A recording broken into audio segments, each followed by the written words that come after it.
सद्गुरु महाराज की बोलिए प्रेम से श्री सद्गुरु महाराज की जय। सदा परिभवग्नमभीष्टदोहम् तीर्थास्पदम् शिवविरञ्चिनुतं शरण्यं भृत्यार्त्यहं प्रणतपाल भवाब्धिपोतं वन्दे महापुरुषते शरणारविन्दम्। अखण्डमण्डलाकारं व्याप्तं येन चराचरं तत्पदं दर्शितं येन तस्मै श्रीगुरुवे नमः। नित्यशुद्धं निराभासं निराकारं निरञ्जनं नित्यबोधं चिदानन्दं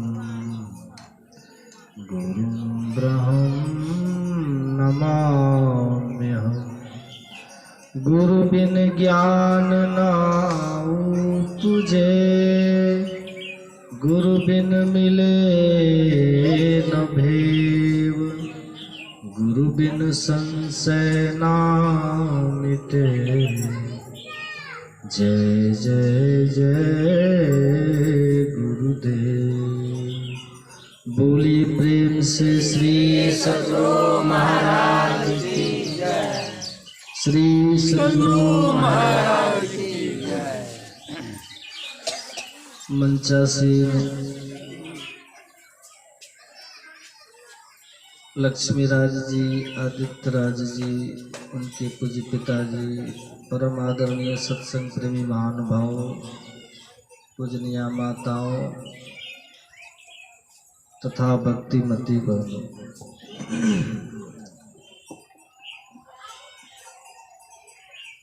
हम लोग यहाँ परमाराध्य सद्गुरु महाराज जी की महती अनुकंपा से सत्संग में बैठे हुए।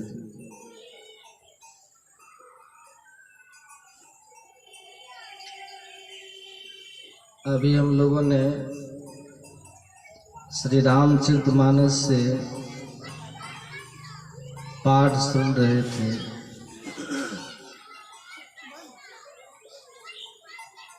शिव अज सुख सनकादिक नारद, जे मुनि ब्रह्म विचार विशारद, सब कर मत खगनायक एहा, करिए राम पद पंकज नेहा। हम जो मनुष्य बने हैं, मनुष्य का एक ही उद्देश्य है। क्या है? मानव तनधारी का सबसे महत्वपूर्ण उद्देश्य क्या है? ईश्वर का भक्ति, ईश्वर की भक्ति, ईश्वर की प्राप्ति। यही सब संत कहते हैं, सारे असंभव काम संभव हो जाए, लेकिन ईश्वर की भक्ति किए बिना सुख जीवन में नहीं मिलता। संत लोग कहते हैं, चार काम आपको करना पड़ेगा ईश्वर की भक्ति करने के लिए। चार काम जब तक हम लोग नहीं करेंगे तब तक ईश्वर की भक्ति नहीं हो पाएगी। कौन सब चार काम है?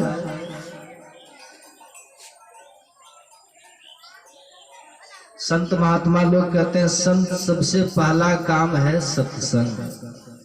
क्या है? बोलिए ना, सत्संग।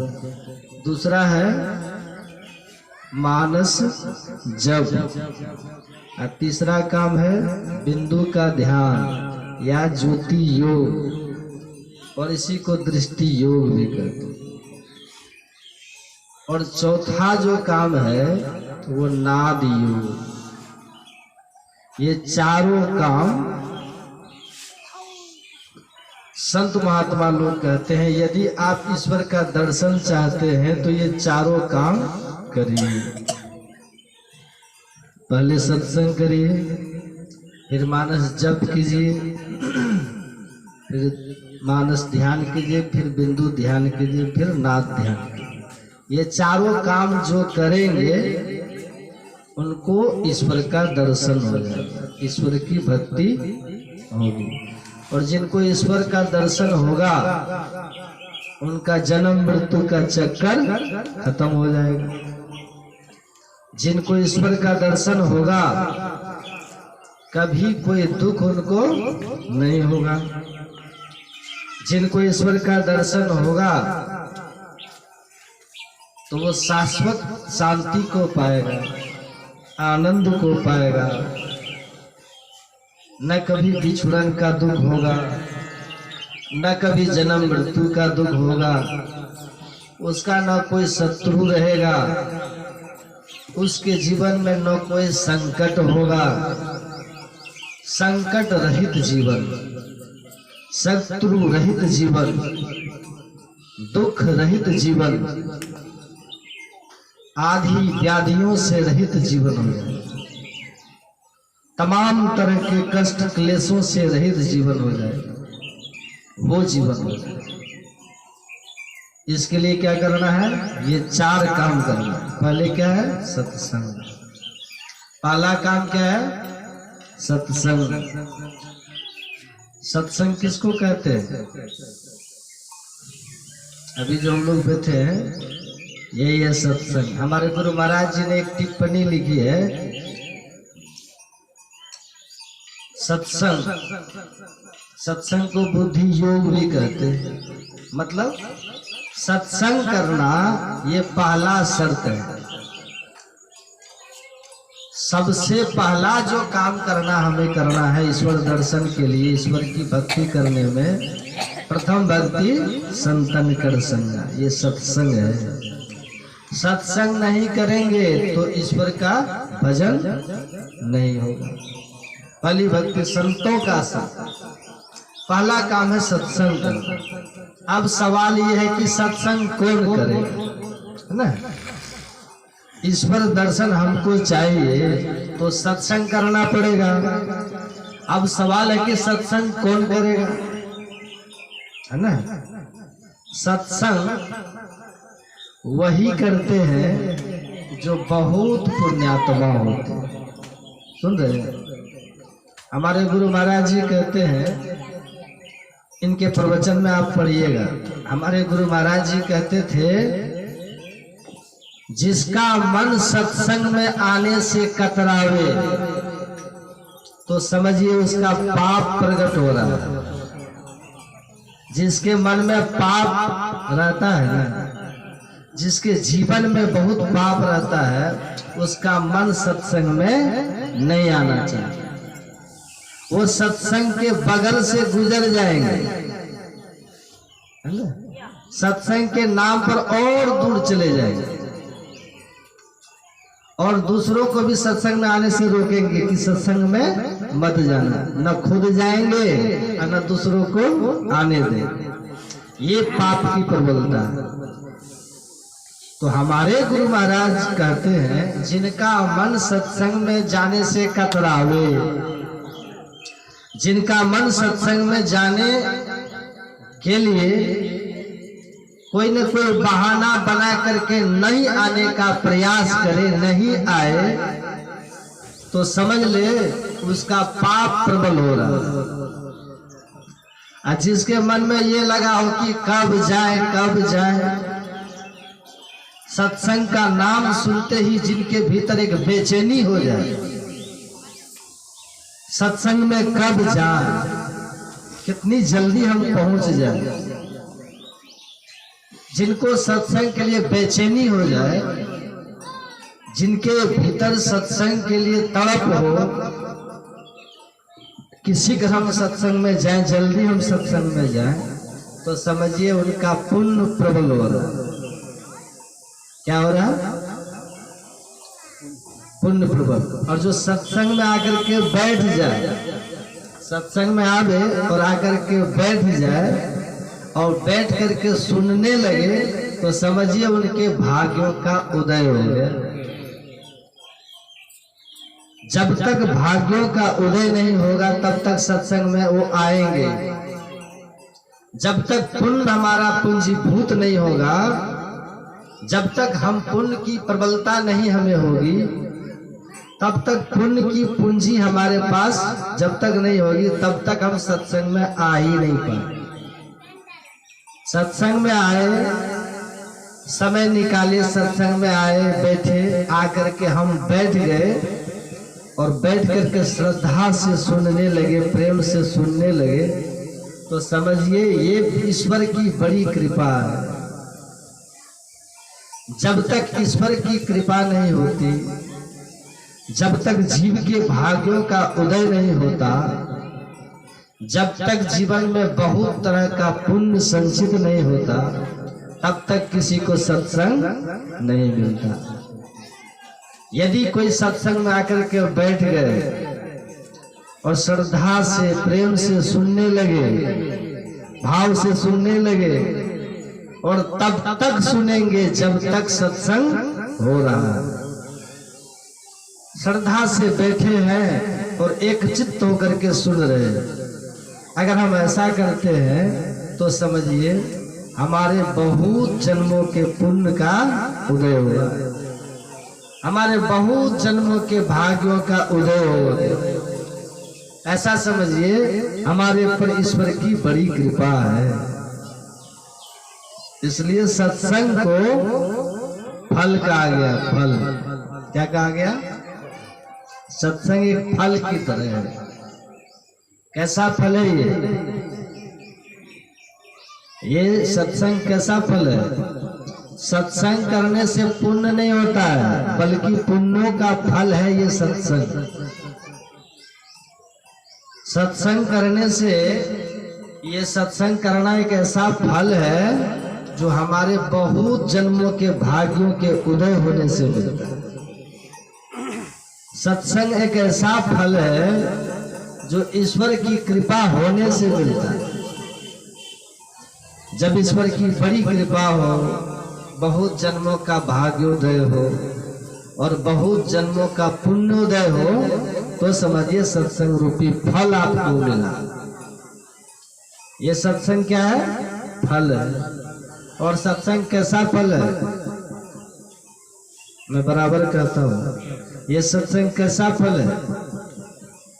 आप दुनिया में बहुत तरह के फलों का नाम सुने होंगे, खाए भी होंगे। संसार में बहुत तरह के फल होते हैं ना, पर कोई भी फल बिना गुठली का होता है क्या? सुने ऐसा कोई फल जिसमें कि बीज न हो? सुने होता है, सब में कुछ न कुछ बीज होता है, सब फल। अब मान लीजिए किसी में बीज न भी हो, लोग कहते हैं अंगूर में बीज नहीं होता, लेकिन छिलका तो होता है कि नहीं? छिलका तो होता ही है। तो दुनिया के प्रायः सभी फलों में गुठली और बीज होता है और छिलका भी होता है। ऐसा कोई फल नहीं जिसमें छिलका न हो। सब में छिलका होता है ना। और सभी फलों का राजा कौन होता है? आपसे कोई पूछे फलों का राजा कौन है तो क्या कहिए? कौन है? आम। सभी फलों का राजा हमारे यहाँ भारत में आम को मानते, जानते हैं कि नहीं? कोई पूछे भारत में फलों का राजा कौन है, कह दीजिए आम। मतलब आम में सभी फलों का सार है। आम खा करके आप तृप्त हो जाएंगे। आम स्वादिष्ट भी होता है, पौष्टिक भी होता है, मधुर होता है, मिष्ट होता है, खाने में सुस्वादु भी होता है। आम खा ले व्यक्ति तृप्त हो जाए, पेट भर जाता है, ऊर्जा मिलती है, शरीर हमारा सुशक्त होता है, बलवान होता है।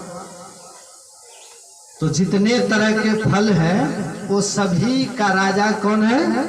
आम। आम को माना गया। ये आम में भी गुठली होती है कि नहीं?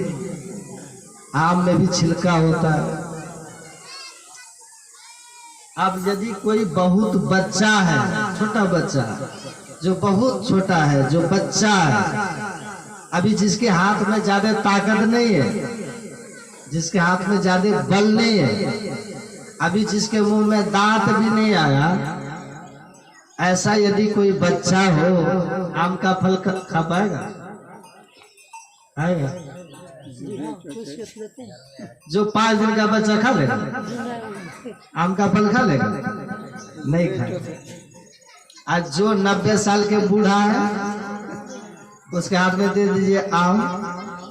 जिसके हाथ की शक्ति खत्म हो गई, जिसके हाथ में लाठी भी नहीं टिकती, लाठी भी पकड़ने में जिसका हाथ थरथराता है, कांपता है, जिसके मुंह के सारे दांत झड़ गए, जो 100 साल के 90 साल की उम्र के वृद्ध हैं, ऐसे वृद्ध भी यदि आम के फल को पाए, और जिसके मुंह में इतना दांत है और न हाथ में छीलने की शक्ति है, ऐसे व्यक्ति भी आम के फल को नहीं खा सकते।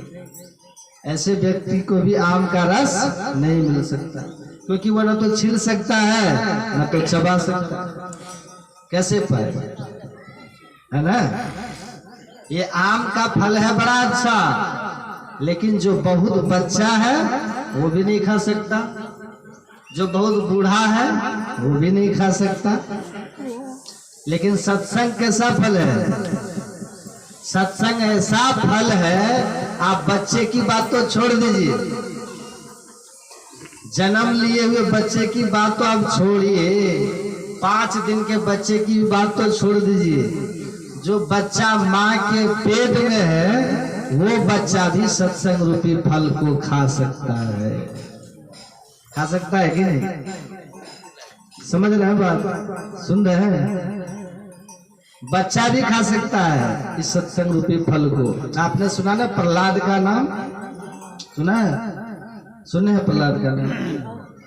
प्रहलाद राक्षस का बेटा है, राक्षस कुल में उसका जन्म। अभी प्रहलाद माँ के पेट में ही था, अभी जन्म उसका नहीं हुआ।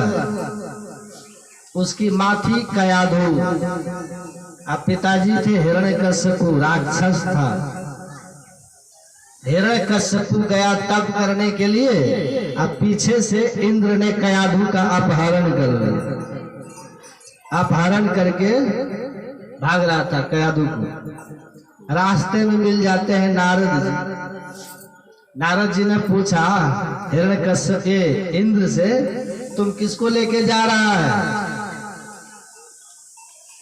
तो इंद्र कहता है ये कयाधु है, हिरण्यकश्यप की पत्नी है, ये गर्भवती है, इसके पेट में बच्चा है, वो मेरा शत्रु होगा। इंद्र कहता है राक्षस का बेटा है ना, तो मेरा शत्रु होगा, इसलिए मैं इसको लेकर के जा रहा हूँ कयाधु को, और जब इसका बेटा जन्म लेगा, जन्म लेते ही मैं उसको मार दूंगा। इंद्र कहता है। तब नारद जी कहते हैं इंद्र, इसका बेटा तुम्हारा शत्रु होगा तब न तू मारेगा, यही तुम्हारा ये यदि मित्र हो जाए तब? कहा तब नहीं मारूंगा। कहा छोड़ दो इसे, ये जो कयाधु का पुत्र होगा ना, उसको मैं तुम्हारा मित्र बना दूंगा, छोड़ दो इसे।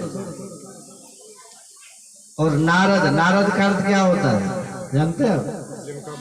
नारद का अर्थ नारद, जिनका वचन कभी रद्द न हो, वो नारद।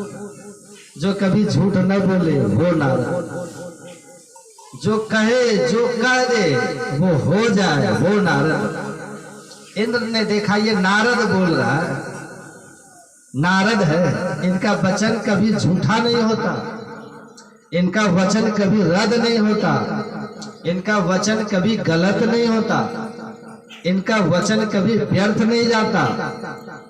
ये जो बोलते हैं वही होता। इसलिए इंद्र ने नारद पर विश्वास किया और कयाधु को उनके हवाले कर दिया नारद जी को। नारद जी जाते हैं कयाधु को लेके, और हिरण्यकश्यपु की पत्नी जो सगर्भा है, गर्भवती है, अपने आश्रम में नारद जी एक झोपड़ी बना करके उनको रख देते हैं। कयाधु के पेट में है बच्चा, प्रहलाद है ना, बच्चा है पेट में। और नारद जी क्या करते थे, प्रतिदिन कयाधु को अपने सामने बिठा करके सत्संग सुनाते थे। जानते हैं ना, कयाधु को सुनाते थे। और कयाधु जो सत्संग सुनती थी और उसके पेट में जो बच्चा था वो भी सत्संग सुन रहा था। अब ये मत समझिए आप लोग कि माँ के पेट में रहने वाला बच्चा कुछ नहीं सुनता, वो भी सुनता। पेट में बच्चा है, जो कुछ आप सुनाएंगे वो सुनता है। अभिमन्यु था ना माँ के पेट में, उसको चक्रव्यूह भेदन की विद्या अर्जुन सुना रहे थे अपनी पत्नी को, सुना रहे थे, अर्जुन सुना रहे थे ना अपनी पत्नी को, उत्तरा को। और उसके पेट में जो है क्या, उत्तरा, सुभद्रा तो भगवान की पत्नी थी। अभिमन्यु अच्छा, अभिमन्यु पत्नी। अच्छा, कोहल ऋषि की पत्नी थी ना, वो भी गर्भवती थी। कोहल ऋषि वेद का पाठ कर रहे थे। अब पेट में जो बच्चा था वो बच्चा भी सुन रहा था, कोहल ऋषि की पत्नी। और कोहल ऋषि पढ़ते पढ़ते वेद मंत्र गलती पढ़ देते। पेट से ही बच्चा कहता है जो पिताजी आप गलत पढ़ रहे हैं, कहता है ना, पिताजी आप गलत पढ़ रहे हैं, वेद मंत्र का उच्चारण आप गलत कर रहे हैं। पेट से ही बोलता है, नियम से पढ़िए, विधि विधान से करिए। और उनके कहने में थोड़ी अशिष्टता थी, बच्चे के कहने में अशिष्टता थी, ढंग नहीं था। कोहल ऋषि कहते हैं कि अभी ये मेरा बेटा माँ के पेट में ही है और इतना टेढ़ा बोलता है, अभी इसे मेरी गलती पकड़ रहा है, ये ऐसा अशिष्टता करता है मेरे साथ। ये कोहल ऋषि श्राप दे देते हैं कि जा, अभी से तू टेढ़ापनी दिखाता है ना, तो तू 8 अंग से टेढ़ा बेढ़ा हो जाए। वही हुआ ना अष्टावक्र मुनि, जानते हैं ना आप लोग, 8 अंगों से टेढ़ा बेढ़ा। तो माँ के पेट में भी बच्चा सुनता, उसका संस्कार बनता है। हमारे गुरु महाराज कहते थे कि संस्कार माँ के पेट से बनता है, वहीं से शुरू होता है संस्कार। आपको अपना अख्तियार है, आप कैसा बच्चा चाहते हैं।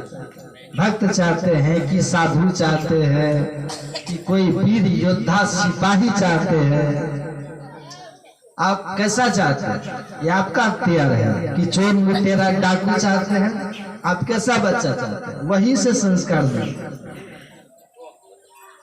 अब नारद जी देखिए कयाधु को सामने बिठा करके सत्संग सुनाते हैं, और सत्संग ऐसा फल है कि माँ के पेट में भी वही खा रहा है ना, ऐसा फल है सत्संग, ऐसा फल है। माँ के पेट से ही प्रहलाद संस्कार लेके जन्म लेता है।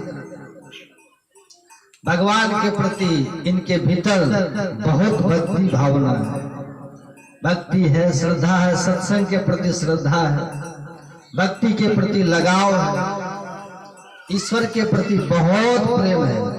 तब न उसी प्रहलाद को जब उनके पिता हिरण्यकश्यपु को बहुत कष्ट देने लगा, उनको हिरण्यकश्यपु कहता था मेरा नाम लो, प्रहलाद कहते थे नहीं नहीं पिताजी भगवान का नाम लेना चाहिए, क्योंकि नारद जी ने ऐसा ज्ञान उसे दिया था। अब उनका ज्ञान दृढ़ हो चुका है ना प्रहलाद। हिरण्यकश्यपु कहते थे मुझसे बड़ा दुनिया में कोई नहीं है, प्रहलाद कहते थे कि आपसे बड़े हैं भगवान। पिताजी भगवान से बड़े संसार में कोई नहीं होता। जिस भगवान ने सारी सृष्टि की रचना करी है, जिस ईश्वर की हम संतान है, ये जीव संतान है। ईश्वर अंश जीव अविनाशी, चेतन अमल सहज सुख राशि। ईश्वर की हम संतान है, वो ईश्वर से बड़ा कौन हो सकता है पिताजी? प्रहलाद जी नहीं मानते थे। प्रहलाद जी कहते थे पिताजी आप बड़े नहीं हैं, ईश्वर बड़े हैं, भगवान बड़े हैं। और वो भगवान सब जगह रहते हैं, वो भगवान सबको देखते हैं, भगवान सबका सुनते, कौन कहाँ पर क्या कर रहा है भगवान सब देखते, भगवान सब सुनते। ऐसे भगवान का भजन करना चाहिए पिताजी। भगवान सबसे समर्थ है। काल की भी मौत होती है पिताजी, सबकी मौत होती है, पर तू भगवान की मौत नहीं होती, वही भगवान पिताजी। सबका नाश है पर भगवान का नाश नहीं है। उस अविनाशी तत्व भगवान का भजन सबको करना चाहिए। कितना सुंदर ज्ञान था प्रहलाद जी है? लेकिन हिरण्यकश्यपु नहीं मानता था। और आपको पता है ना, अंतिम में हिरण्यकश्यपु नहीं माना, क्या पता तेरा भगवान कहाँ? प्रहलाद जी कहते वो तो सब जगह है। सुन रहे कि नहीं आप लोग? सुन रहे हैं? ये सत्संग ऐसा फल है जो सब खा सकते हैं, बच्चा भी और बूढ़ा भी, है ना। लेकिन जो सत्संग में आकर के बाहर का चिंतन करेंगे, गुनावन करेंगे घर द्वार का, वो इस फल से वंचित रह जाएगा। ठीक है, सत्संग में आकर के जो श्रद्धा से नहीं बैठेंगे वंचित रह जाएगा। बहुत सावधान होकर के सुनना चाहिए, बहुत श्रद्धा के साथ, बड़ा लाभ होगा। और श्रोता का काम क्या है?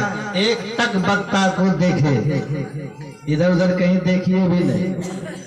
एक तक वक्ता को देखे, कान से प्रवचन को सुने, ज्ञान की बातों को सुने, मन से मन ही मन मंत्र का चिंतन करे। इसलिए बहुत ध्यान से सुनिए, बहुत श्रद्धा से सुनिए। हिरण्यकश्यपु कहता है कहाँ है तेरा भगवान बता? प्रहलाद जी कहते वो तो सब जगह है, मेरा भगवान तो सब जगह है, उनको मैं सब जगह देख रहा हूँ। हरि व्यापक सर्वत्र समाना प्रेम के प्रकट होई में जाना, कहते हैं ना। रामायण में लिखा है भगवान सब जगह रहते। प्रहलाद भी कहते भगवान सब जगह है। हिरण्यकश्यपु ने कहा ये जो सामने का खुट्टा है, खंभा स्तंभ, इसमें है तेरा भगवान? प्रहलाद जी कहते हाँ पिताजी वहां भी भगवान है। प्रहलाद जी ने पहले नारद जी का सत्संग किया है ना, सत्संग के प्रताप से, नारद जी की कृपा से प्रहलाद को ईश्वर का दर्शन सब जगह हो रहा है। वही वेद भगवान कहते हैं हे मनुष्यों, जगत प्रसव करता ईश्वर का तत्व ज्ञान प्राप्त करने के लिए पहले सबसे पहला काम क्या है? सत्संग, महापुरुषों का संग। वही प्रहलाद जी ने किया है। कहाँ किया था? माँ के पेट में ही किया था, अब बाहर में भी कर रहा। और नारद जी ने जो कहा था, युक्ति जो नारद जी ने बताई थी दीक्षा, वो भी कर रहा है प्रहलाद। उसका परिणाम क्या है, उसका फल क्या है सो देखिए। प्रहलाद जी कहते पिताजी मुझे तो भगवान का दर्शन सब जगह हो रहा है। क्या इस खंबा में है तेरा भगवान? बोले हाँ खंबा में भी भगवान है। बोले वहां भी मिल दिख रहा है, सब जगह भगवान दिखता। कैसे भगवान दिखता है? अभी आप जगे हुए हैं ना आप लोग, रात में जब आप सो रहे थे तो सपना देखते हैं कि नहीं? देखे थे कि नहीं? सपना तो सब कोई देखते हैं। रात में सोते हैं तो सब सपना देखते हैं, मैं भी देखता हूँ। सपना अवस्था होती है, स्वप्न अवस्था। अभी जब तक हम जगे हुए हैं तो जागृत अवस्था में सबका बासा दोनों आंखों के बीच में यहाँ पर, यहाँ अभी हम लोग यहीं पर बैठ करके सत्संग सुन रहे हैं। जब तक जगे रहते हैं जीव, तब तक जीव का बासा यहाँ रहता है। और जब सोने लगते हैं तंद्रावस्था आती है तो तंद्रा में जीव वहां से खिसकने लग जाता है, खिसक खिसक करके नीचे उतरता है। तब आते हैं स्वप्नावस्था कंठ में, और स्वप्नावस्था में जीव का वासा कंठ में हो जाता है। जब तक ये जीव कंठ में रहता है तब तक ये तरह तरह का स्वप्न देखता है, मकान देखता है ना, पेड़ देखता है, पौधा देखता है, बहुत से मनुष्यों को देखता है, जानवरों को देखता है, पक्षी को देखता है। और जब तक आप स्वप्न देखते हैं तब तक वो झूठा लगता है, बिल्कुल सत्य लगता है। स्वप्ना जब तक कोई व्यक्ति देखता तब तक स्वप्ना सही लगता, झूठा नहीं लगता। लेकिन जब जग जाते हैं तब तो वो सपना फिर रहता है। जैसे जगे सब सपना खत्म, वो झूठ था, है ना। अब ये जागृत की अवस्था में सब कुछ देखने लग जाते हैं। इसी तरह से जो ईश्वर का दर्शन करते हैं उनके लिए ये ईश्वर के सिवा कुछ भी नहीं रहता, संसार भी हेरा जाता है। जैसे स्वप्न में थे तो स्वप्न दिख रहा था, जैसे हम जगे तो सपना खत्म, अब संसार दिखने लगा। इसी तरह से जिनको ईश्वर का दर्शन हो जाता है उनके लिए संसार खत्म हो जाता है, हेरा जाता है। जही जागे जग जाई हेराई। जिस ईश्वर के जानने से संसार हेरा जाता है। कैसे हेरा जाता है? जागे जथा स्वप्न ब्रह्म जाए। जैसे जगने से स्वप्ना का भ्रम खत्म हो जाता है, इसी तरह से ईश्वर दर्शन करने से संसार खत्म हो जाता है। ईश्वर के सिवाय कुछ नहीं दिखता। जही जाने जग जाए हेराए। प्रहलाद की हो दृष्टि है। प्रहलाद जी कहते हैं पिताजी सब जगह भगवान है, आपको क्यों नहीं दिख रहा? प्रहलाद जी ने नारद जी का संग किया है ना, सत्संग किया, और सत्संग ऐसे वैसे नहीं किया, एकाग्र होकर के बैठ करके। माँ के पेट में था तब भी किया, जन्म लिया तब भी कर रहा है, सत्संग करता है। परिणाम क्या हुआ? सब जगह ईश्वर का दर्शन हो रहा है। हिरण्यकश्यप कहता है इस खंभा में तुम्हारा भगवान है? बोले हाँ, इस खंभा में भी है। हिरण्यकश्यप कहता है उनके हाथ में गदा था, गदा लिया और उसी खंभा पर जोर से गदा का प्रहार करता है। परिणाम क्या हुआ? उस खंभा के भीतर से, स्तंभ के भीतर से नरसिंह भगवान प्रकट हो गए। पहले से वहां बैठे हुए थे क्या? सुन रहे आप लोग? सुन रहे कि सो रहे? सुनिए। पहले से वहां बैठे हुए थे नरसिंह भगवान। नरसिंह वहां पर पहले से बैठे हुए थे खंभा में? नहीं।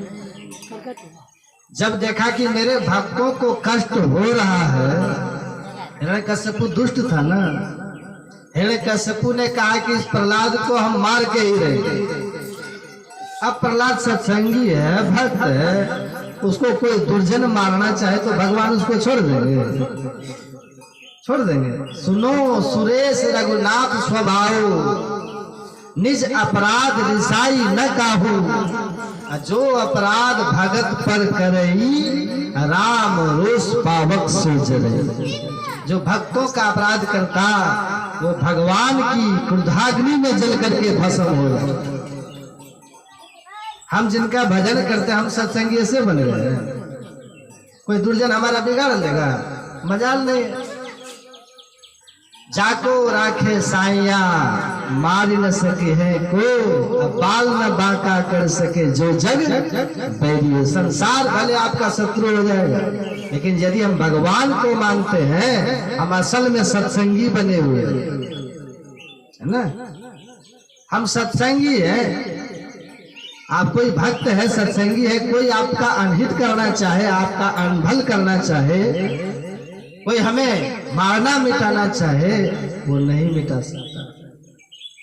इसीलिए जो भगवान सब जगह है, हम जिनकी संतान हैं, जो हमारे ऊपर कष्ट आता है, क्लेश आता है, कोई हमें पीड़ा देना चाहता है, कोई हमें दुखाना चाहता है, तो वो भगवान देखते हैं अब ये किस रूप में हम जाएं कि इसका रक्षण कर सके, इसका हम रक्षा कर सके। वो देखते हैं। वहां नरसिंह रूप में भगवान क्यों आए थे? नरसिंह का मतलब क्या हो?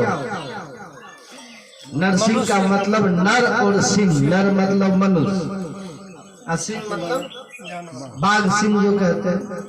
तो भगवान प्रकट हुए कैसे? नर सिंह के। पहले से गले से नीचे नर, और ये मुख खोटा था सिंह का लगा, है ना? इस रूप में भगवान आए थे। इस रूप में जो भगवान सब जगह है, जिनके हम संतान हैं, वे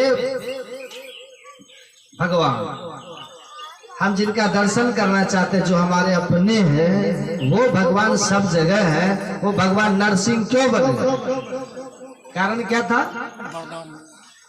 कारण उसका ये था कि महान सत्संगी जो प्रहलाद है, महान भक्त जो प्रहलाद है, उसको जो मारने के लिए खड़ा हुआ हिरण्यकश्यपु, उसको वरदान था, उसको न तो कोई नर मार सकता है और न कोई जानवर मार सकता है, ये वरदान था। इसलिए भगवान ने कहा कि चलो, हम अकेला नर होकर के नहीं मार सकते, अकेला जानवर होकर के नहीं मार सकते, लेकिन हम नरसिंह होकर के तो मार सकते हैं। इसलिए भगवान प्रहलाद की रक्षा करने के लिए हिरण्यकश्यपु को मारने के लिए नरसिंह बने। ये बात है। ये सत्संग ऐसा फल है जो सब कोई खा सकता है। बच्चा भी खा सकता है। जो छोटा बच्चा हो ना, जो छोटा बच्चा अभी दूध मुहा बच्चा है, आप उसको भी सत्संग में लेकर के बैठिए, उसका भी संस्कार बन जाए, पक्का बन जाए। और कहावत है ना गांव घर में, जो कोरा कागज हो ना, उस पर जो लिखना चाहिए लिख दीजिए। कोरा कागज मतलब सादा कागज। जो सादा कागज है, आप जो लिखना चाहिए लिख दीजिएगा।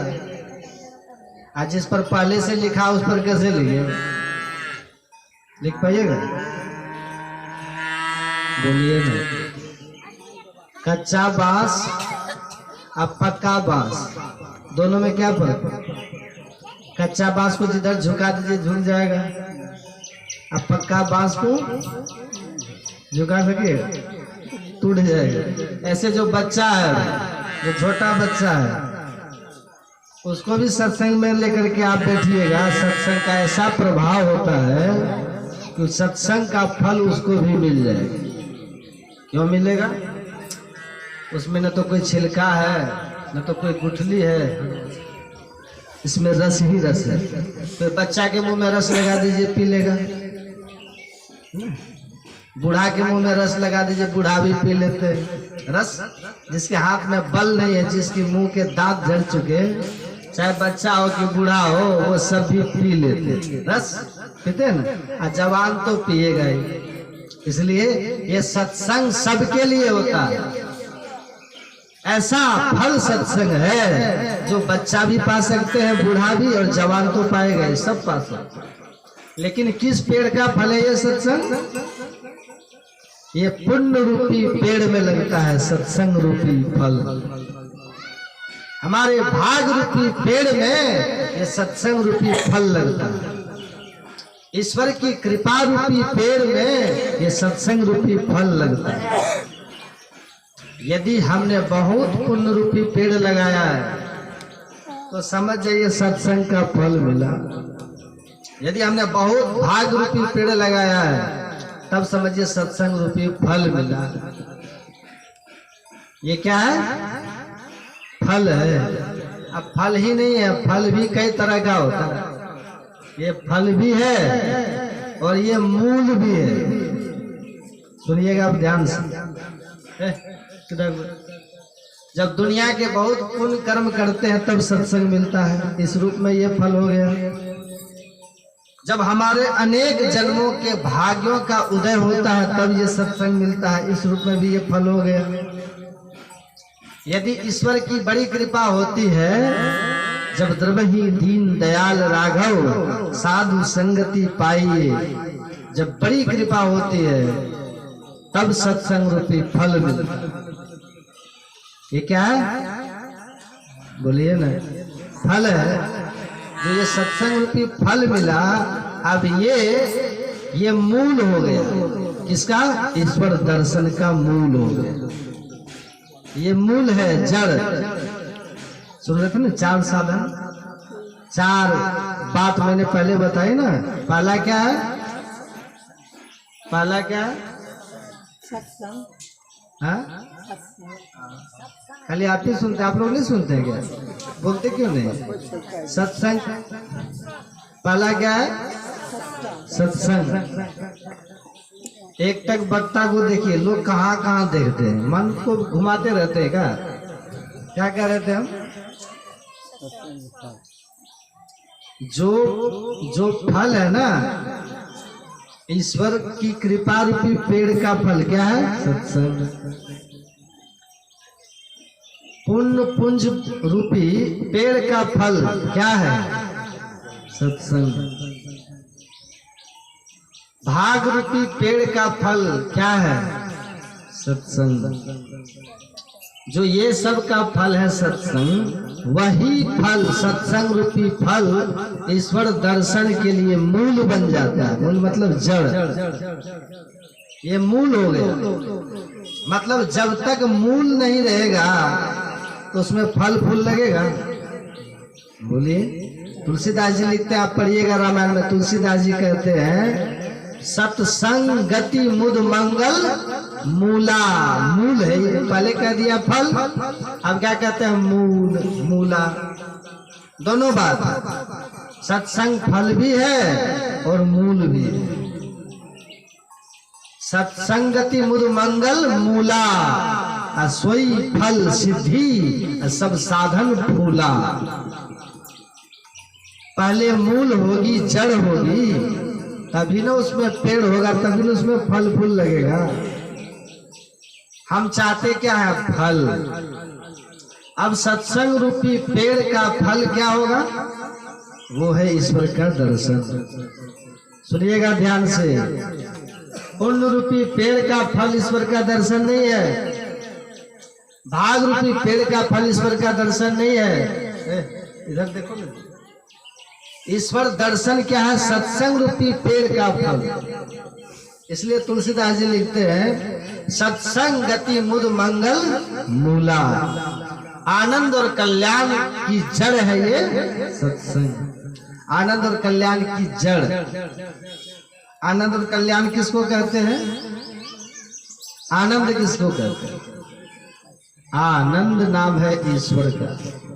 किसका नाम है? ईश्वर का। आनंद कहते हैं ईश्वर को। ईश्वर को आनंद क्यों कहते हैं? ईश्वर आनंद स्वरूप है। आनंद सिंधु राम सुख राशि। लिखा ना रामायण में कि आनंद क्या है? राम, बस ईश्वर परमात्मा। आनंद क्या है? ईश्वर है। तो ईश्वर, वही तुलसीदास जी लिखते हैं आनंद और कल्याण। ईश्वर आनंद स्वरूप है। जो ईश्वर का दर्शन करते हैं उसी का कल्याण होता है। खाली सत्संग करने से कल्याण नहीं होगा, है ना? कल्याण कब होगा? जब ईश्वर का दर्शन करें। सत्संग कर रहे हैं, सत्संग करेंगे, ध्यान करेंगे, तब कल्याण। कुछ करना पड़ेगा ना, खाली सत्संग करने से हो जाएगा? है? यहाँ जो सत्संग हो रहा है, सत्संगी का ठिकाने नहीं है।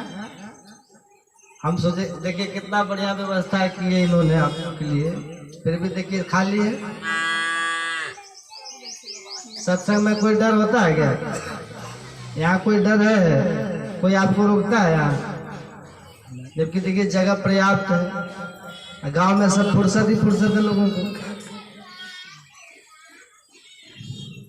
आप जितनी अच्छी व्यवस्था करेंगे उतने श्रोता आएंगे सुनने के लिए। ये भी बात है। जब श्रोता आकर के सुनेगा ना, माइक तो यही रहेगा, जगह यही रहेगी, लेकिन आपको पुण्य बहुत मिलेगा।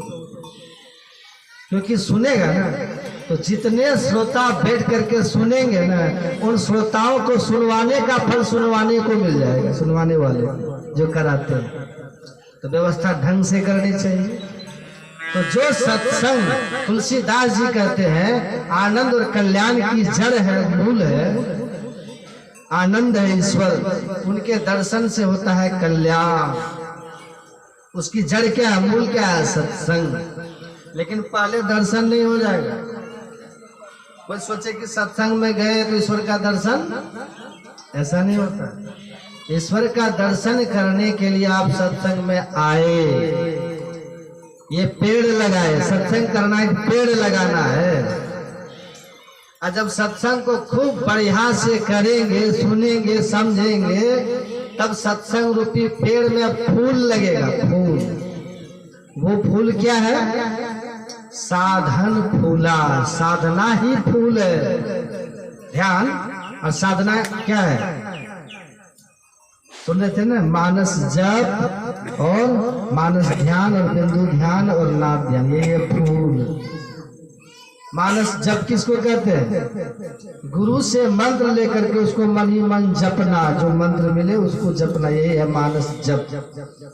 और गुरु ने जिनका ध्यान करने के लिए कहा, उनका मन से चिंतन करना, ख्याल से ध्यान करना, उनको कहते हैं मानस ध्यान, यही मानस योग है। ज्योति योग क्या है, अभी आंख बंद करते सबको अंधकार दिखता है ना, ये अंधकार खत्म हो जाए, ज्योति दिख जाए, प्रकाश दिख जाए प्रत्यक्ष में, ये नहीं कि कल्पना से, प्रत्यक्ष में प्रकाश दिखे दृष्टि योग को करने से, तो समझिए वो हो गया बिंदु ध्यान। और उसी प्रकाश में परमात्मा की पुकार सुनाई पड़ेगी, ईश्वर की आवाज हम सुनिए, ये हो गया नाद योग। ये फूल, ये फूल जब खिलेगा जीवन में, तब ईश्वर दर्शन रूपी, आनंद रूपी वो फल, तब ये सब जब खिलेगा ना, जब इसकी सिद्धि होगी, वो फल लगा, अब उसका परिणाम है ईश्वर का दर्शन। वो ईश्वर दर्शन तब होगा। तो पहले पेड़ लगाना होगा कि नहीं, कौन सा पेड़ लगाना होगा, सत्संग रूपी पेड़। और सत्संग रूपी पेड़ कौन लगाएगा, जो बहुत पुण्य किए हैं, जिनके जन्मों के भाग्यों का उदय हुआ है, जिन पर ईश्वर की कृपा है, वही सत्संग रूपी पेड़ को पाएगा, लगाएगा, सत्संग को पाएगा। अब सुनिएगा ध्यान से, सुनिए ध्यान से। आप लोग किसान है ना, किसान आप लोग खेती करते हैं कि नहीं, पेड़ पौधा लगाते हैं कि नहीं, क्या करते हैं, खेत में गेहूं बो दिए, घर में जाके सो जाते हैं, ऐसा करते हैं, या आम का पेड़ लगा के घर में जाके सो गए, ऐसा करते हैं। आम का पेड़ लगाए हैं तो समय से उसमें पानी भी देते हैं, है ना, पानी देते हैं, उसमें धूप लगे, पानी लगे, पानी देते हैं, उसमें थोड़ा खाद भी देते हैं, गोबर देते हैं, खाद देते हैं, तो पेड़ बढ़िया होता है। नहीं कोई पेड़ को लगा दे और खाली घर में लगा के चले जाए घर, तो पेड़ होगा, उसमें आप घेरा लगाते हैं। आम का पेड़ लगाइए, अब बकरी खा जाएगी तुरंत, है कि नहीं, आम का पेड़ लगाइए, गाय खा जाएगी, भैंस खा जाएगी, तो पेड़ होगा क्या? आम का पेड़ लगाना चाहते हैं तो पेड़ को लगाइए, बीज को डाल दिए, अंकुर होगा, उसमें आप पहले घेरा देते हैं, है ना, घेरा देकर के उसकी रक्षा करते हैं। अब फिर क्या करते हैं, उसमें जाकर के बराबर जल डालते हैं, पानी देते हैं, उसकी फिल्ट्रेशन कर, क्या करते हैं। यदि कोई आम का पेड़ लगा दे और घर चला जाए, सोचे कि अब 5 साल के बाद आम का फल मिल जाएगा, तो मिलेगा, बीचे में खराब हो जाएगा, होगा कि नहीं। जो प्रतिदिन जाकर के उसमें पानी डालेंगे, उसमें घेरा लगाएंगे, उसको देखेंगे, तब वो आम का पेड़ बन करके उसमें फल फूल लगे। कोई व्यक्ति खेत में फसल लगा दे और घर में जाकर के सो जाए तो फसल होगी? चिड़िया खा जाएगी, कोई मवेशी खा जाएगा, जानवर खा जाएगा, कोई रोन देगा, कोई चोर डाकू लेके। कुछ भी आप लगाते हैं, पेड़ लगाते हैं, पौधा लगाते हैं, उसकी हम देख रेख करते हैं, उसकी सुरक्षा करते हैं, उसकी व्यवस्था करते हैं। वो कैसे बढ़े, कैसे समृद्ध हो, वो कैसे फल देने योग्य हो, हम उसकी व्यवस्था करते हैं कि नहीं? सुन रहे आप लोग? सुन रहे कि नहीं? सुन रहे हैं ना? यहाँ है कि नहीं सत्संग? कैसे सब लगते हैं बताइए? पंडाल में है ना सब? खाली तन यहाँ रखने से नहीं होगा। कभी काल लोग तन को बैठा देते हैं सत्संग में, मन कहाँ कहाँ रहता है कहिए? तुलसीदास जी कहते हैं, सुनी समझही जन मुदित मन। सत्संग को सुनिए लेकिन कैसे? समझिए कैसे? मुदित मन, प्रसन्न मन से सुनिए, ऐसे मत रहिए, खुश होकर सुनिए। खुश कब होइएगा, प्रसन्न कब होइएगा? जब मन यहाँ रहेगा तब न प्रसन्न होइएगा। सत्संग में तन को बैठा दिया, मन कहाँ कहाँ घूम रहा, तब होगा? मन तो रमे संसार में, तन साधु के संग, तुलसी यही पियुक्ते ना लगा हरि रंग। सत्संग का फल नहीं मिलेगा। खूब ध्यान से सुनिए, मन से, आनंद से। हम आपको सुना कह रहे थे कि सत्संग पेड़ है। जब आम के पेड़ को लगाने के लिए आपको कितनी मेहनत करनी पड़ती है, उसको रोज देखना पड़ता है, उसमें घेरा डालना होता है, उसमें जल डालना होता है, उसकी देख रेख करनी पड़ती है, तब आम का पेड़ होता है। सत्संग का पेड़ ऐसे हो जाएगा? है? एक बार सत्संग लोग कर लेते हैं, अब बस एक बार सत्संग किया, किसी को कहने पर दीक्षा ले लिए, अब फिर जाके घर में अपना बिजनेस व्यापार में, खेती गृहस्थी में लग जाते हैं। ये हुआ सो जाना। ये सत्संग रूपी पेड़ कभी हरा भरा होगा? है? जो बराबर सत्संग करते हैं, जैसे आप रोज पानी डालते हैं पेड़ में, इसलिए हमारे गुरु महाराज कहते हैं, सत्संग नित्य और ध्यान नित्य रहिए करत संग लग्न हो। जो रोज करेंगे सत्संग, रोज करेंगे ध्यान। एक बार समझ लीजिए एक बात आप लोग, जो रोज सत्संग ध्यान अपने घर में करेंगे, रोज करेंगे, जो रोज सत्संग ध्यान अपने घर में करेंगे, वही व्यक्ति किसी बाहर से साधु महात्मा के आने के बाद तुरंत दौड़ करके सत्संग में आए, वही आए, तो उसका संस्कार प्रबल रहता है, उसकी भीतर पवित्रता बनी रहती है। उसको होगा कब सत्संग में चले जाए, कब जाए सत्संग। आज जो दीक्षा ले लिया, न कभी सत्संग घर में करता, न कभी ध्यान करता, वो बहाना बनाएगा, सत्संग में नहीं आएगा। इतने सत्संगी है यहाँ, बताइए तो, बहाना बनाते, नहीं आएगा। जो घर में रह करके तब प्रतिदिन सत्संग करते हैं, हमारे गुरु महाराज कहते हैं, सत्संग नित और ध्यान नित रहिए करत संलग्न हो। साथ साथ व्यभिचार, चोरी, नशा, हिंसा, झूठ तजना। खेती करते हैं, यदि खेती में बेईमानी कर लेंगे तब सत्संग से मन उछट जाएगा, नहीं आइएगा। फिर दुकान करते हैं, अगर दुकान में बेईमानी कर रहे हैं ना, तो सत्संग में आपको मन नहीं लगेगा। इसका मतलब ये नहीं कि 10 रुपए का सामान आप 10 रुपए में बेच दीजिए, ये भाव नहीं है मेरा कहने का। जो व्यापार करते हैं, तौर तरीका है ना उसका, 10 का सामान है, कुछ प्रॉफिट लेकर के बेचिए, ठगिएगा बिल्कुल लोगों को, अन्याय अपराध कीजिएगा। एक व्यक्ति को देखे बनिया को, वो तराजू में तोलता था सामान, इधर तो बढ़िया दिखता था साफ साफ, आधा किलो सामान लेगा तो आधा किलो का बाट रखे और नाप करके दे दे, लेकिन नीचे में चुंबक लगा करके रखा। तराजू होता ना लोहा का, तो चुंबक सटा दिया नीचे में, और ऊपर में तो आधा किलो का बाट रखा, आधा किलो सामान दे रहा है, अब नीचे से लगाया चुंबक, वो ठगना हुआ कि नहीं? ऐसे व्यक्ति से सत्संग नहीं होता, वो नहीं आएगा।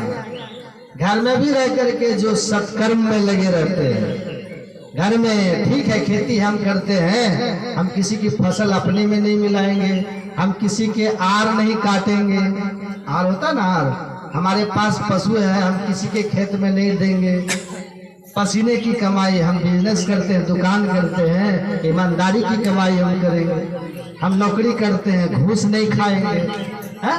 ऐसा करके जब सत्संग करते हैं प्रतिदिन, तो वो सत्संगी को सत्संग में आने के लिए तड़प बनी रहती है, कब जाए कब जाए। जैसे आप रोज एक तड़प रहती है ना, कब आम के पेड़ के पास जाए, कब हम उसमें पानी डालें, पता ना? वो बकरी कोई खा तो नहीं गई, कोई जानवर तो नहीं खा गया, ऐसा भाव बना रहता है ना, ये तड़प भीतर से बनी रहती है। ऐसे जो सत्संग के प्रति श्रद्धावान रहते हैं, जो सत्संग को बराबर करते हैं, घर में भी हमेशा रोज करते हैं, सत्संग नित और ध्यान नित रहिए करत संलग्न हो, जो संलग्न होकर के करते हैं। नित सत्संगति करो बनाई, अंतर बाहर दो विधि भाई, धर्म कथा बाहर सत्संगा, अंतर सत्संग ध्यान अभंग। अभंग रूप से जो सत्संग करते हैं, ध्यान तो निरंतर जो करते रहते, तब सत्संग का पेड़ लगता है।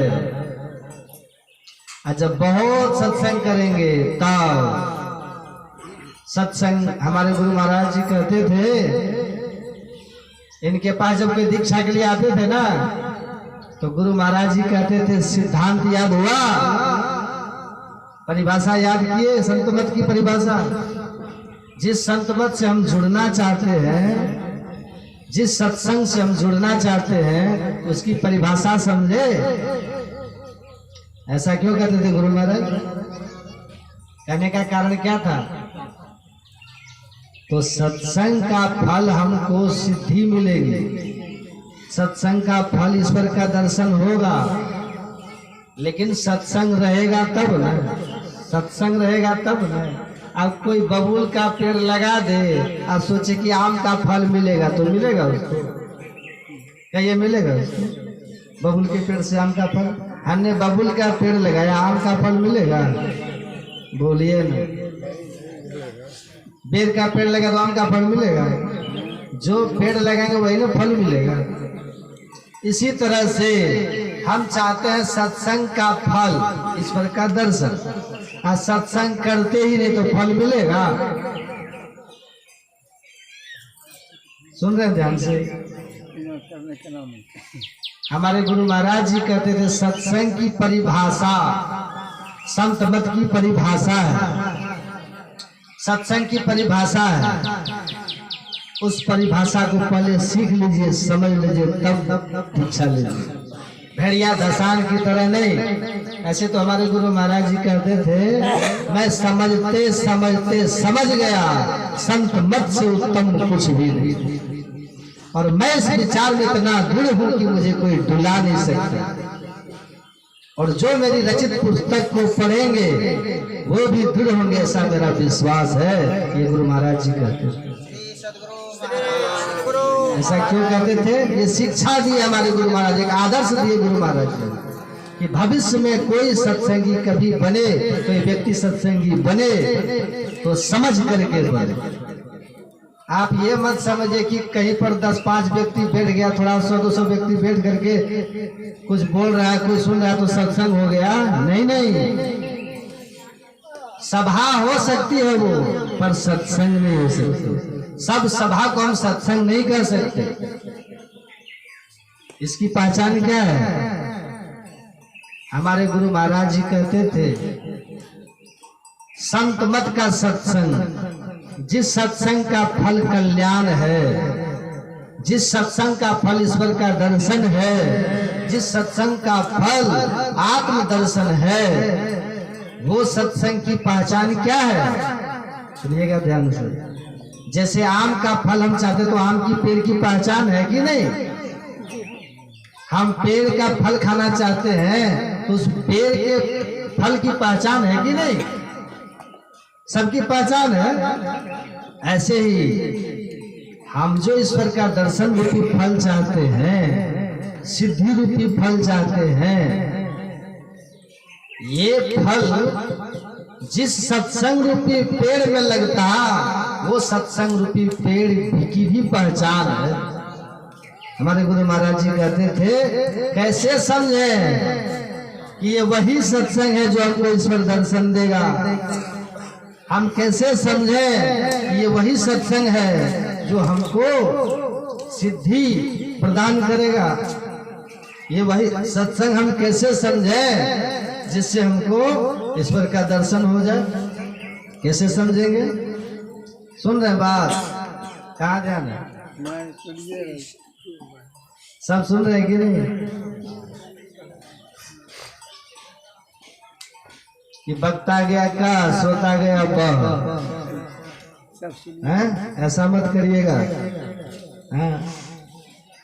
हमारे गुरु महाराज जी कहते थे, अभी सत्संग हुआ, अभी सत्संग हुआ, अमृत की वर्षा हुई। जो प्रेम से सुने मानो अमृत ग्रहण किया। जो एकाग्र होकर के सुने वो मानो अमृत ग्रहण किया, और जो एकाग्र होकर के नहीं सुने तो समझिए वो अमृत का तिरस्कार कर दिया, अमृत से वंचित रहे। आप कहिएगा बाबा अमृत पीने से तो अमर हो जाता, ये सत्संग सुनने से क्या होगा? और अमृत पिए तुरंत लोग अमर होता है, ऐसा भी कहते हैं।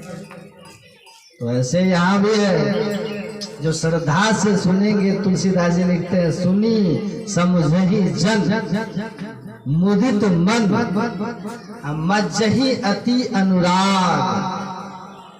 फल क्या? लहहि चारि फल। ईश्वर दर्शन तो अंतिम फल है ना, उसके पहले भी बहुत फल है। कौन सा फल है? लहहि चारि फल। अछत तनु मतलब मरने के पहले मिलेगा। साधु भाई जीवन भी करवासा, जीते जी मिलेगा। कबीर साहब कहते हैं क्या सब मिलेगा। और ईश्वर की कृपा होती है, सत्संग की कृपा होती है, उसको ऐसे भी बहुत कुछ मिल जाता है। अर्थ फल है, धन। अगर दान बहुत किए हैं हम, दान करते करते जीवन बीत गया पर सत्संग नहीं मिला, तो समझिए दान करना व्यर्थ चला गया, क्योंकि सत्संग के बिना अर्थ नहीं मिलता। व्यर्थ मतलब क्या? बिना अर्थ व्यर्थ।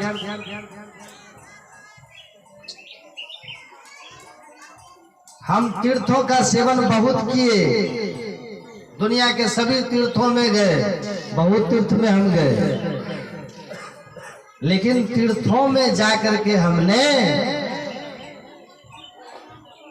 तीर्थ में जाते रहे, पर तीर्थ में जाने के बाद भी अगर हमने सत्संग नहीं पाया तो समझिए तीर्थ में जाना व्यर्थ हो गया, क्योंकि उससे अर्थ नहीं है। व्यर्थ। बहुत तप करे कोई, तपस्या बहुत करे, लेकिन सत्संग नहीं करे तो समझिए वो तपस्या व्यर्थ हो गई, क्योंकि हमको उससे अर्थ नहीं मिला। व्यर्थ। कोई व्यक्ति प्रातः काल जगे और सूर्य भगवान को अर्घ दे, जल चढ़ाते हैं ना, सूर्य भगवान चढ़ाते हैं ना।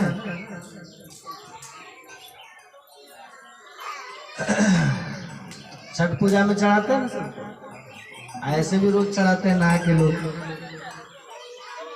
तो अगर वो व्यक्ति सूर्य भगवान को खूब जल चढ़ाए, रोज प्रतिदिन जल चढ़ाए और सत्संग नहीं करे, तो वो जल चढ़ाना व्यर्थ हो गया। उसको क्या बोलते हैं? अर्घ देना। उसकी बड़ी महिमा है सूर्य भगवान को। लेकिन यदि कोई सूर्य को अर्घ दे और सत्संग ही नहीं करे तो समझिए सूर्य को जल देना व्यर्थ हो गया, क्योंकि उसे अर्थ नहीं मिलेगा। व्यर्थ। कोई व्यक्ति बहुत पढ़े, वेद पढ़े, उपनिषद पढ़े, गीता पढ़े, रामायण पढ़े, सब कुछ पढ़े, लेकिन सत्संग नहीं करे स्वाध्याय करे, वेद उपनिषद को पढ़े, रामायण को पढ़े, स्वाध्याय करे, पर सत्संग नहीं करे तो समझिए उसका वो स्वाध्याय व्यर्थ चला, व्यर्थ, क्योंकि उससे अर्थ नहीं मिलेगा। ये केवल धन दौलत को अर्थ में नहीं कहते हैं, उसको नहीं कहते हैं, धन को ही अर्थ नहीं कहते हैं। बड़ी महिमा है, बड़ा भाव है इस अर्थ का, अर्थ नहीं मिलेगा। कोई व्यक्ति माता पिता की खूब सेवा करे, सुनिएगा, माता पिता की बहुत सेवा करे, अपने से बड़ों की बड़ी सेवा करे, गरीबों की रक्षा भी करे, लेकिन सत्संग नहीं करे तो उनका वो माता पिता की सेवा करना व्यर्थ है। माता पिता की सेवा करना हमारा कर्तव्य है, वो उससे पुण्य नहीं होता, लेकिन नहीं करने से पाप जरूर है ना। कोई व्यक्ति माता पिता की खूब सेवा करे, सत्संग नहीं करे तो समझिए व्यर्थ है, क्योंकि सत्संग नहीं करेंगे, माता पिता की केवल सेवा करेंगे तो उससे पुण्य नहीं होगा। वो कर्तव्य हमारा है, उसका फल ईश्वर दर्शन नहीं है। हम 84 लाख में भी जा सकते हैं, लख 84 भ्रमी के पाँव पे अटके आए, आपकी पासा ना पड़े तो फिर 84 जाए। ये सत्संग हम अगर नहीं करेंगे, बाकी खूब सब कुछ कर रहे हैं, नेता बन गए, समाज की बड़ी सेवा करते हैं, बहुत सब आप सेवा करते हैं, लेकिन हम सत्संग नहीं करते हैं, नेता बन करके सत्संग नहीं करते, सत्संगी नहीं बने तो समझिए वो व्यर्थ। सब कुछ बन जाइए, यदि सत्संगी आप नहीं बने तो सब कुछ दुनिया का पा करके भी सब कुछ को खो दीजिएगा, कुछ नहीं रहेगा।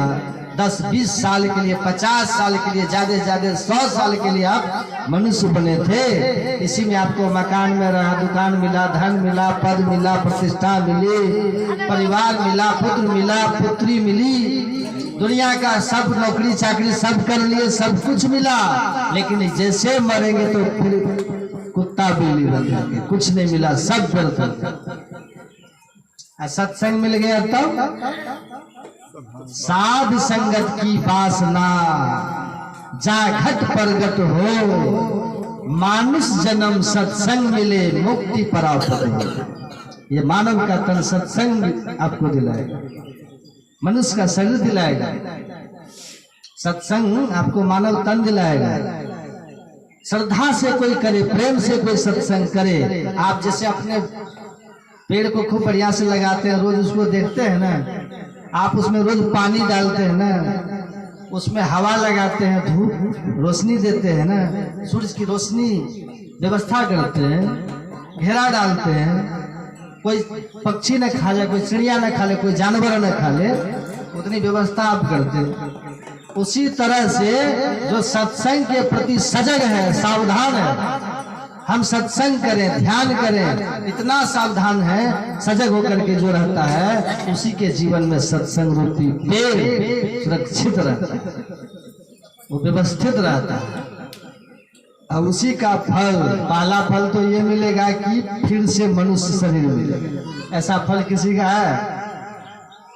मास्टर बनते बनते मर जाइएगा, लेकिन मनुष्य अगला जन्म में बनेंगे, कोई गारंटी नहीं है।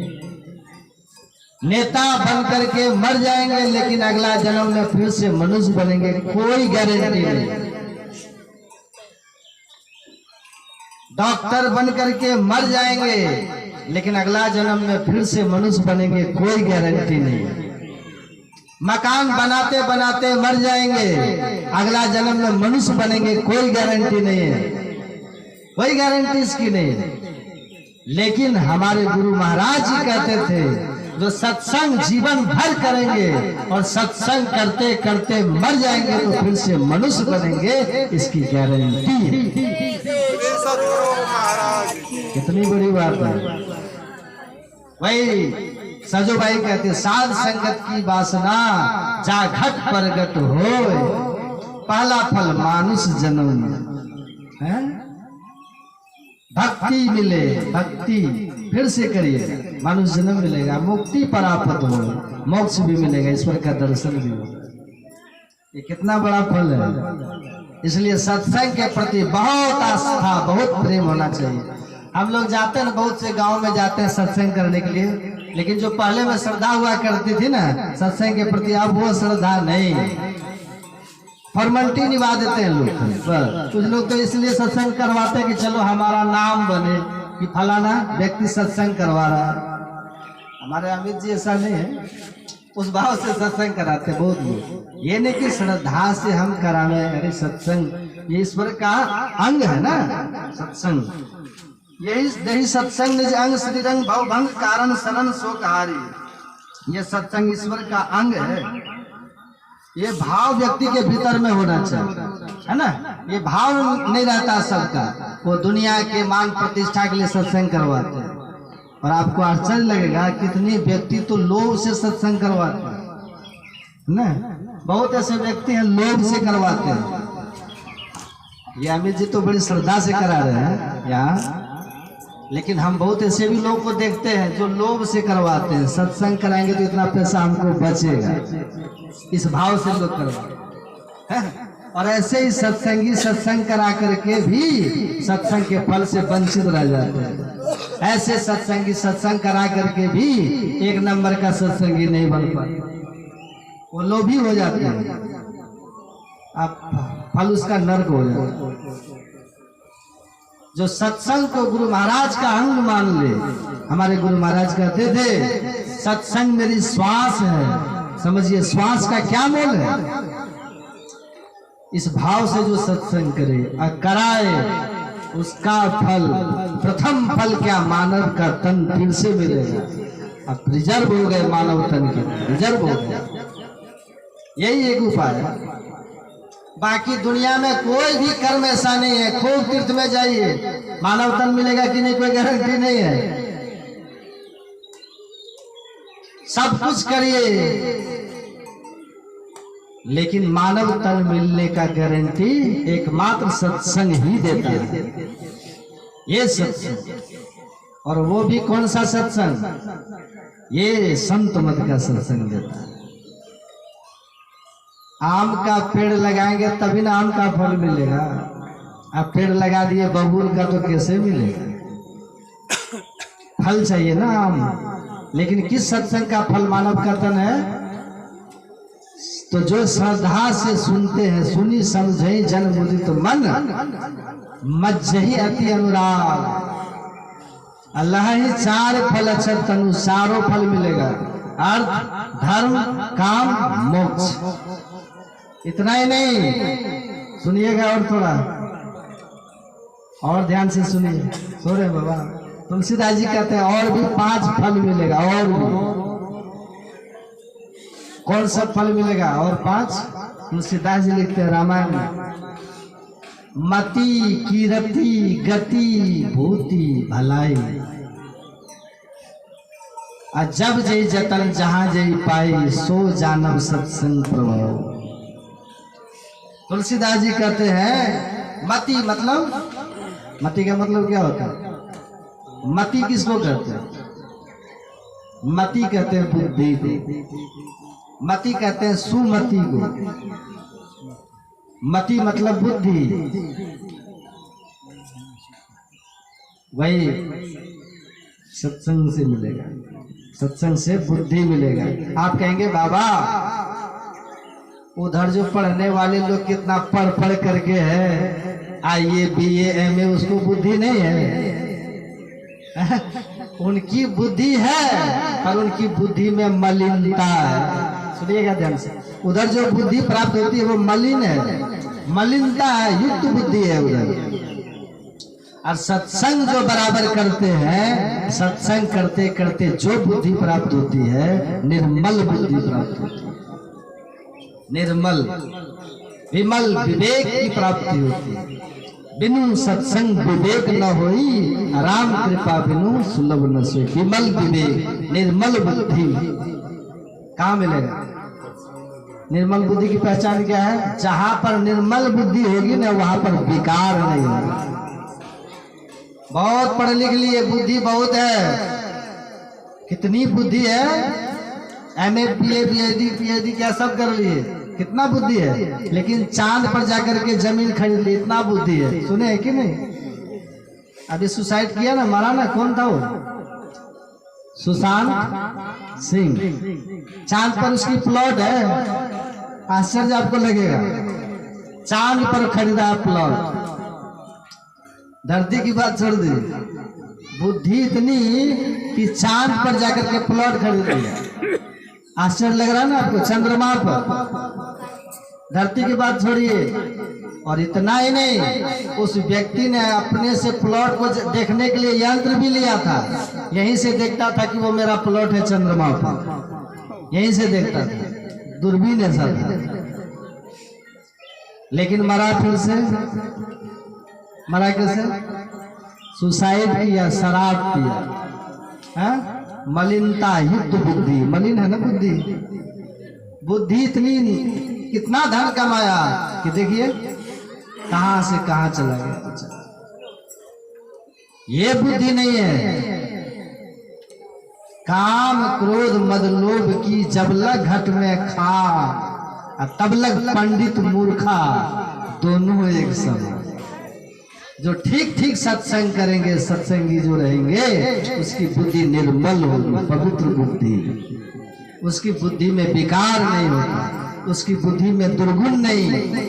वो जब भी निर्णय करेगा अपने हित की बात, दूसरे के हित की बात, वो जब भी बुद्धि से निर्णय करेगा, वो सर्वभूत हिते रता की बात करेगा, वो सबके हित की बात करेगा, वो अपने हित की बात करेगा। ये बुद्धि मिलती कहां से है? सत्संग। यश फैलेगा, कीर्ति मतलब यश, यश फैलेगा संसार में। प्रहलाद का कम यश है क्या? मीराबाई का कितना कितना अपमान किया मीराबाई का। मीरा ने सब कुछ छोड़ा, पर देखिए कितना यश है। मीरा कहने से भीतर शुद्ध हो जाता है हृदय। कितना पवित्र नाम है मीरा। देखिए सीता को धरती से जन्म ली थी, धरती से निकली थी सीता माता, लेकिन देखिए कैसा उनका नाम है, कितना बढ़िया लगता है। सीता कहने से भीतर पवित्रता आती है, यश बढ़ता है। सबरी देखिए, अभी भी कोई काली कलुटी दिखे ना, नाक टेढ़ा हो, किसी को दिख जाए महिला, कहते सबरी जा रही है, कहते नहीं कह देते। थोड़ी बदचलन हो, बदमाश हो, तब पूतना जा रहे। थोड़ी सीधी हो, भोली भाली हो, तब थोड़ी देखने में कुरूपा हो, कर देते सबरी जा रहे। लेकिन थोड़ा बदचलन हो, भले सुंदरता हो, कहते सुर्पनखा जा रहे, पूतना जा रहे, कर देते कि नहीं? तो वो आप यश है। लेकिन सबरी भले कुरूपा थी, सुंदर शरीर से नहीं थी, लेकिन सत्संग किया तब भी वो सुंदरी हो गई। इसलिए भगवान ने कह दिया, कह रघुपति सुनो भामिनी बाता, सुंदरी कर देते। यश बढ़ गया ना, यश बढ़ता। और मरने के बाद उसकी सुगति होती है, दुर्गति नहीं होती है। अभूति कहते हैं ऐश्वर्य को, जीवन में ऐश्वर्य की प्राप्ति होती है और शीलता आती है। ये सब फल है सत्संग का। सत्संग रूपी पेड़ लगे तभी तो। अब हमारे गुरु महाराज जी कहते हैं, कैसे समझे कि ये वही सत्संग है जो ये सब फल देगा। कैसे समझे, हम कैसे समझें कि ये वही सत्संग है जिससे आपको सिद्धि मिलेगी, ये वही सत्संग है जिससे ईश्वर का दर्शन होगा। कैसे समझें? इसलिए गुरु महाराज जी कहते थे कि दीक्षा लेने के पहले परिभाषा समझ लीजिए। क्या समझ लीजिए? कि आप सही में सत्संग कर रहे हैं कि नहीं। जब पहले बैठ जाए भीतर में तब दीक्षा लीजिए। पहले दोहराते थे, वहां जाना दीक्षा लेने के लिए, लोग वहां जाते थे, वहां पर कहते थे सत्संग सुनिए, पहले बैठ करके सुनवाते थे, फिर वहां भी दीक्षा नहीं देते थे गुरु महाराज। फिर कहते थे वहां जाइएगा, वहां सत्संग होगा, वहां दीक्षा देंगे आप। फिर वहां जाता था वो, फिर वहां भी बैठ करके सत्संग सुनता था, तब फिर वो आदमी दीक्षा नहीं देते थे। वहां भी कई जगह दौड़ाते थे गुरु महाराज, 6-6 महीना तक दौड़वाते थे गुरु महाराज। जब सत्संग सुन करके लगता था कि हाँ अब ये पक्का हो गया है, अब ये हिलने डुलने वाला नहीं, अब ये दृढ़ हो गया, तब उनको दीक्षा देते थे और तब उसमें फल लगता था, साधन फल, फूल और सिद्धि फल लगता था। समझ जाते थे ना वो। अभी देखिए लोग दीक्षा ले लेते हैं और फिर संत मत में दीक्षा लिए, थोड़े दिन तक सत्संगी बने और फिर चले गए शिव चर्चा में। शिव चर्चा इधर होता है, यहाँ शिव चर्चा होता है। कौन कौन मत में लोग चले जाते हैं, कहते हैं आनंद मार्ग में जा रहे हैं। आनंद मार्ग तो दुख मार्ग है, आनंद मार्ग नहीं है वो। आनंद मार्ग तो संत मत है, जहाँ आनंद की प्राप्ति होती है। सत्संगति मुद मंगल मूला, मुद मतलब आनंद, ये आनंद मार्ग है। कहाँ कहाँ लोग भटकते हैं, जो ठीक से समझ लेते हैं बात को वो अटक जाते हैं। हमारे गुरु महाराज जी कहते थे जिस सत्संग में 3 धारा बहे, कितना समझ जाते थे, समझ जाइए उस संत मत का सत्संग है। 5:22 हो गया, 5:30 बजे तक खत्म कर दो। 3 धारा बहे, कौन? गंगा, जमुना, सरस्वती। गंगा क्या है? गंगा कहते हैं ईश्वर की भक्ति, ये गंगा है। राम भक्ति जहाँ सुरसरी धारा। भक्ति का स्वरूप क्या है, भक्ति हम कैसे करें, इसको बोलते हैं गंगा की धारा। या ईश्वर के सगुण साकार की जब चर्चा हो तो समझिए वो है गंगा की धारा। और ईश्वर की निर्गुण निराकार की जब चर्चा होती है तब वही है सरस्वती की धारा। और क्या हम खाएं, क्या हम नहीं खाएं, कब जगें, कब सोए, ये व्यवहारिक ज्ञान, ये विधि निषेध का ज्ञान जब होता है तो उसको बोलते हैं यमुना की धारा। ये गंगा, जमुना, सरस्वती, ये तीनों धाराएं जिस सत्संग में बहे उसी सत्संग का नाम है संतमत सत्संग। उसी सत्संग का नाम है, उसी सत्संग में मानस जप, मानस ध्यान, दृष्टि योग और नादानुसंधान रूपी फूल खिलता। यही सत्संग में, ये कहीं नहीं मिलेगा। और इसी सत्संग में सिद्धि रूपी फल लगता, इसी सत्संग में ईश्वर दर्शन रूपी फल लगता। ये संत मत का सत्संग कीजिए, बहुत लाभ। देखिए ये पहले सत्र का सत्संग है, अब बहुत कम आप लोग आए हैं। नहीं, पूरा गांव आइए, डरिए मत सत्संग में। ये गुरु महाराज का दरबार है, लेकिन संयम रखिए, है ना। आइए, ऐसी करनी कर चलो हम हंसे जग रोए। आप मुस्कुराते हुए परमात्मा की ओर जाइए। आए हैं सो जाएंगे राजा रंग फकीर, लेकिन एक सिंहासन चली चला एक बंदे जात जंजीर। ऐसे कर्म हो कि सिंहासन पे चढ़ के मुस्कुराते जाए और दुनिया आपके लिए रोए, है ना। ऐसे कर्म को कीजिए। ऐसा नहीं कि आपको लोग के कब मरेगा पापी, जल्दी धरती का बोझ उतर जाए, तो ऐसा नहीं हो। हम अपने से सबको, शरीर से जितना हो सके, मन से, बुद्धि से, विचार से, वाणी से दूसरों को भला सोचें, भला करें, भला हो और ध्यान सत्संग करिए। भगवान ईमानदारी की कमाई से जो मिले खाइए। अमीर आदमी को भी हमने देखा, हम एक नागपुर के सबसे बड़े अमीर सत्संगी के घर गए। पूरे घर में कम से कम 5 करोड़ का उनके घर में चांदी लगा। कितना चांदी घर में, दीवालों पर कुर्सी, टेबल, बर्तन सब चांदी। बड़ी महंगी महंगी गाड़ियां हैं उनके घर पर। हम लोग चांदी के बर्तन में, चांदी के टेबल पर, चांदी के चम्मच खा रहे, सब कुछ चांदी। धर्मपाल अग्रवाल नाम, सब कुछ चांदी। 4 गाड़ियां, 5 गाड़ी, एक भी गाड़ी ऐसी नहीं जो 80 लाख 90 लाख से कम। एक ही बेटा है, बेटी उटी कुछ नहीं। कुप्पा घाट में जो पुल बना है ना, समाधि वाला पुल, वो अकेले बनवा दिया। इतना बड़ा पुल, करोड़ों का पुल। पैसों की कोई कमी नहीं। और उनके हम यहाँ चम्मच से सब कुछ चांदी, कुर्सी भी चांदी, पूरा कुर्सी पर चांदी का पूरा पत्थर लगा हुआ, कहीं से लकड़ी नहीं नजर आएगा। टेबल पर, कुर्सी पर कोई भी फर्नीचर दिखाई नहीं देगा, सब चांदी ही चांदी। अब बीच बीच में नक्काशी के लिए सोना भी कहीं कहीं स्पेशल जगह पर जोड़ करके रखा है। और उसके घर में हम लोग खा रहे थे, वो भी खा रहे थे, हम लोगों के साथ ही टेबल पर बैठे थे, हम लोग 3 महात्मा खा रहे थे, सब कुछ चांदी का।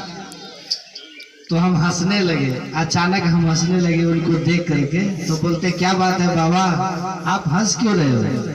हम बोले कि हम सोचे कि आप इतने बड़े आदमी हैं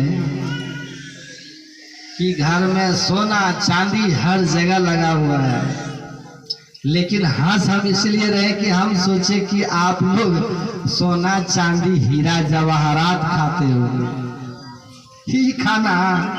ये खाना तो हम गरीबों सत्संगी के यहाँ जाते हैं तो यही खाते हैं, यही रोटी, यही सब्जी, यही दाल, यही खाते हैं।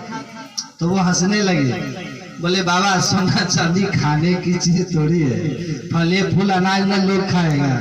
तो हम बोले ये तो गरीबों के यहाँ भी हम यही खाते हैं, बस यहाँ चांदी के थाली और चांदी के कटोरा, चांदी के चम्मच में और चांदी जड़ा हुआ कुर्सी और चांदी जड़ा हुआ टेबल पर बैठकर, और गरीब के यहाँ साधारण फर्नीचर पे बैठ के खाते हैं, पर खाते यही है जो आप खा रहे हैं। तब बोलते हैं हाँ बाबा खाना तो सबको यही है, टेस्ट तो भैया सोने के थाली में भी उसी सब्जी का आएगा, वही कद्दू की सब्जी, वही लौकी, वही झिंगली, वही नेनुआ, और क्या खाइएगा? अरे गोभी, थोड़ा पनीर, मशरूम, आप भी खाते हैं, वो भी वही खाते हैं, और आप तो सब फ्री खाते हैं। उनको तो देखिए डॉक्टर मना करके रखा, मिठाई मत खाइएगा, डायबिटीज है, देख करके छोड़ देगा। हम लोग छोड़ते हैं, रसगुल्ला आता है वो देखते हैं, हम फटाफट खाते हैं। हम लोग वो देख रहे हैं क्या है, हम बोलते हैं रसमलाई 1 प्लेट और लाइए, आओ चुपचाप देखता है। देखो भाई तुम, हम तो खाएंगे। वैसे उन लोग का हाल है, बड़ा आदमी है, रसमलाई आप खाइए, पैसा बहुत है उनको, लेकिन रसमलाई ताक के जीभ खाली डोलेगा, मुंह चलेगा बेचारों का, भांज नहीं है। गरीब खाएगा, मेहनत करता है ना, वो खाएगा, वो एक दिन भी नहीं खा सकता। होली में पुआ खाना मुश्किल है, उनका वो हाल है अरबपति आदमी, और आप कम से कम मजदूर हैं तो होली में तो खाइएगा ना जम के। अभी आइए रहने होली है, उनको भी मना है। तो याद रखिए शरीर ठीक है, गरीब अमीर जो भी है खाते सब यही सब चीज जो आओ खाते हैं, अमीर हो गरीब हो। इसलिए ईमानदारी से खाइए तो बड़ी शांति रहेगी भीतर। ईमानदारी की कमाई हो, मेहनत की कमाई हो, मेल प्रेम की जिंदगी हो, यही स्वर्ग है। नहीं तो अरबों में भी आपस में मेल नहीं, विचारों में मेल नहीं, तो जीवन नरक। तो जीवन शुद्ध हो, शांत हो, सहज हो, थोड़ा हो लेकिन ईमानदारी का हो, आपस में विचारों का मेल प्रेम का जिंदगी हो, सत्संग और ध्यान भरा हुआ मकान हो, घर हो, जीवन हो, तो आप लोग पर लोग दोनों सुखी बना लीजिएगा। एक दिन सबको जाना है, अच्छी कमाई कीजिए, साथ ले जाने वाला भी पूंजी होनी चाहिए, केवल छोड़ने वाला जमा मत कीजिए, नहीं तो जमराज की मार खानी पड़ेगी। तो आए हैं सो जाना है, लेकिन सिंहासन पे चढ़ के वही जाएगा जो अपने कर्म को पुण्य कर्म और भक्ति मय कर्म रख के ध्यान, सत्संग और सदाचार में जिसका जीवन है, उसी का जीवन धन्य है। परमाराध्य सदगुरु महाराज से मेरी मंगल प्रार्थना है कि आप लोगों का जीवन इसी तरह का सत्संग ध्यान में सदाचार में हो, और गुरु महाराज की कृपा से आप लोग के जीवन में सुख शांति आनंद बरसे। यह सत्संग जो अमित जी ने यहाँ कराया है, जो भी इसमें इनके धन लगे हैं, तन लगे हैं, मन लगे हैं, या आकर के आप लोग यहाँ सुने हैं, ये सब के सब बड़भागी है। इस सत्संग में लगाया हुआ एक एक पैसा सार्थक है। एक एक क्षण सत्संग में जो आपने आकर के बिताया है, लेखे में सोई घड़ी बाकी के सब बाद। ये घड़ी आपके जीवन के धन्य घड़ी है।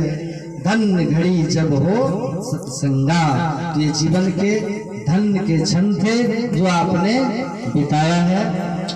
मेरे गुरु महाराज से, ईश्वर से आप सब लोगों के लिए लोक परलोक में सुखमय होने की मंगल कामना करता हूँ। बोलिए श्री सद्गुरु महाराज। अब हमारे लक्ष्मीराज जी।